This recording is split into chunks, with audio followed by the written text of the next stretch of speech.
Tamoq ustida dunyodagi birinchi bayning navrisi yotadi. Banditlar saqal elish mashinasi bilan Jonning quloq kendik chechini pokiz tushirib etib, operatsiya pichqi bilan uning qulqini kesib oladi. Banditlar Jonning surati bilan qulqini gazitxonaga avatib berdi. Ger gazitxonaga kelib bir qarabla uning o'g'lining qulqi ekanligini tunib, qattiq qayg'urdi. Germo bu odam siyaqidagi oshko'z qiynatisiga tish tirnog'igacha o'sh bo'lib ketadi.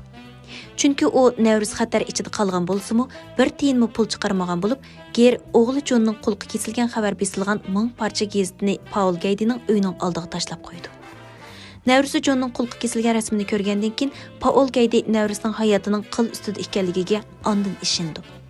U oxiri navruz uchun pul chiqarishga qo'shildi.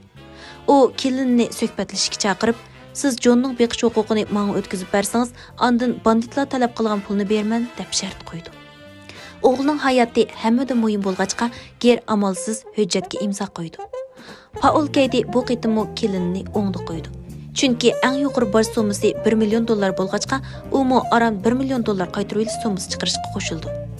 Bu ishdan xabar topgan Ger sarang bo'lib qolg'ili tas qoladi.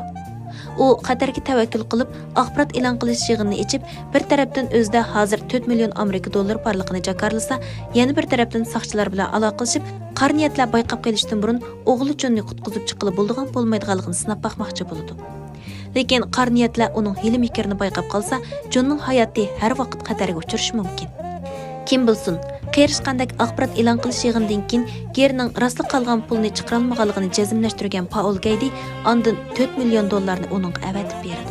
Ger pulni olgandan keyin qora guruhning ko'rsatmasi bo'yicha janubga qarab mengib, pulni o'rmonlikning ichiga qo'yib, mayqachlash punktida xabar kutdi. Pulni saq olgan banditlar Jonni qurilish o'rniga qo'yib berdi.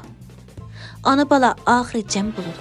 Uzun o'tmay katta boy Paul Gaydi vafot bo'ldi. Biroq uning uydagilarning birimi uning o'limini uzatqil kelmaydi. Film mush yerda oyoqlashdi. Bu filmning kishini eng ta'sirlantirdigini butun filmda yoritilgan pul hammadan a'la. Qarindoshlik mehri sus. Inson tabiati so'g'uq bo'lgan ijtimoiy cho'ng kayfiyat ostida aks etgan ona mehrining shaxsiyatsizligi va ulug'ligi. Haqiqatan bir ko'rishingizga arziydi.